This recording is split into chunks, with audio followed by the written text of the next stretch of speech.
और मेरी माता एक दासी थी। क्या थी? बोलो ना, बोलो। मन को यहीं रखो। मेरी माता एक दासी थी। हमारे गांव में एक बार चातुर्य मास के लिए कुछ महात्मा आए और मेरी माता का कार्य उन महात्माओं की सेवा में ये रखा कि जब ये महात्मा भोजन कर लेंगे, महात्माओं की जो झूठी थाली होंगी वो मेरी माता मांजती थी। मैं थालियां उठाकर लाता था। एक बात सचमुच बताना, आप सभी ऐसी माताएं या भक्त होंगे जो घर में बुलाकर ब्राह्मण को या संत को भोजन करवाते होंगे। करवाते हो? मावस को तो करवाते ही होंगे। मावस को नहीं करवाते होंगे, श्राद्धों में तो करवाते हो। बोलो हाँ या ना? हो सकता है मावस को ना जिमाओ, हो सकता है पूर्णिमा को ना जिमाओ, लेकिन श्राद्धों में तो सबको बुलाने पड़ते, कहीं हमारे पितृ नाराज ना हो जाए। वहां पर भी एक डर होता है। यदि कर्तव्य परायणता हो ना तो अलग ही बात हो, डर। क्योंकि ब्राह्मण को बुला के नहीं जिमाया तो पितृ अतृप्त हो जाएंगे, पितृ अतृप्त हुए तो रुष्ट हो जाएंगे, रुष्ट हुए तो काम बिगड़ जाएंगे। ब्राह्मण को हर कोई बुलाता है।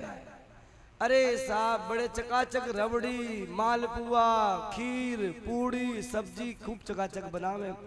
ब्राह्मण को जिमा में सेठ जी लेट आएंगे, कहेंगे पंडित जी मैं तो अभी आया हूँ, एक पूरी तो मेरे हाथे में ले लो, मैं तो दुकान से अभी आया हूँ। खूब चकाचक जिमाएंगे महाराज। और जिमावे के बाद ब्राह्मण के पाम भी छूमेंगे और दक्षिणा भी देंगे। लेकिन जब झूठी थाली उठाने की बारी आती है ना, मैं देखता हूं अपनी आंखों से, सोई नौकर को भेज देंगे, जाओ थाली उठा लाओ और मांज के रख देना अच्छे से। आपने जो भोजन करवाया सब बेकार, कोई लाभ नहीं मिलने वाला। आप मुझे उत्तर देना, भोजन बनाओ आप, पकाओ आप, खिलाओ आप। इसका उदाहरण दूं, खेत में बीज आप बोए, पानी आप दें, रखवाली आप करें, तैयार आप करें, और काटने की बारी आए कोई और काट कर ले जाए तो लाभ रखवाली करने वाले को मिलेगा या काटने वाले को जो ले गया? बोलो। जब भी संत या ब्राह्मण भोजन कर रहा हो, फल झूठी थाली में होता है। जो झूठी थाली उठाएगा वो फल ले जाएगा, जो झूठी थाली मांजेगा वो फल ले जाएगा। इस बात को समझ के जाना है यहाँ से। और मैं ये कथा भागवत की सुना रहा हूं और इसका उदाहरण भी आपको दूंगा कि झूठी थाली का महत्व क्या होता है। जैसे ही दासी पुत्र और दासी उन महात्माओं की सेवा करते थे, बेटा थाली उठाकर लाता था और माता मांजती थी। सबसे बड़ी सेवा इन दोनों को मिल गई। अंतिम दिवस भंडारे का आयोजन किया गया। यहां पर भी 30 तारीख को भंडारा है। विश्राम में भंडारा होता ही है। वो दासी पुत्र जिसकी आयु कम थी, वो दासी पुत्र भंडारे में महात्माओं को कभी तो पूरी परोसता है, और जब परोसने के बाद पत्तल उठ कि अब सहन नहीं हो रही, भुभुक कि अब सहन नहीं हो रही, भुभुक्ष कह कथम किम न करोति, भूखा आदमी क्या नहीं करता। मेरी माताओं, ये पेट इतना बुरा बताया है, जब भूख लगती है तो सर्पनी अपने अंडों को खा जाती है। जीवो जीवस्य भोजनम, एक जीव दूसरे जीव को खा जाता है। मच्छर को छिपकली खाती है, छिपकली को सांप खा जाता है। किस लिए? अंदर अग्नि है। बुभुक्ष का कथम किम न करोति, भूखा आदमी क्या नहीं करता।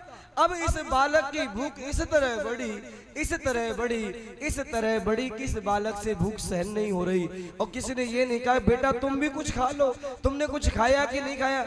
यद्यपि भंडारे में कोई भी भोजन पा सकता है, तथापि जो नौकर होता है ना, वो ये सोचता है कि मालिक कह दे तब मैं बैठूं। मालिक के मुंह की ओर देखता रहता है। जो नौकर होता है, जो पैसे से सेवा करने के लिए आता है, ये नौकर के रूप में, दास दासी के रूप में नियुक्त थे।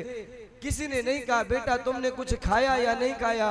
अब की बार इसने जब बालक ने झूठी पत्तल उठाई थी ना, उसमें क्या देखा, बहुत सारा झूठन बचा हुआ था।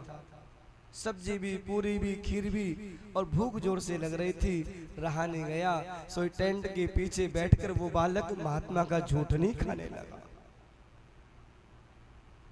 जैसे ही इस बालक ने महात्मा का झूठन खाया ना, इस बालक का तन मन दोनों पवित्र हो गए। जैसे ही महात्मा जाने लगे, बालक महात्माओं के पीछे पीछे चलने लगा। महात्माओं ने बालक से कहा, बेटा, देखते ही पहचान गए थे कि दासी पुत्र है, तुम हमारे पीछे पीछे कहां जा रहे हो?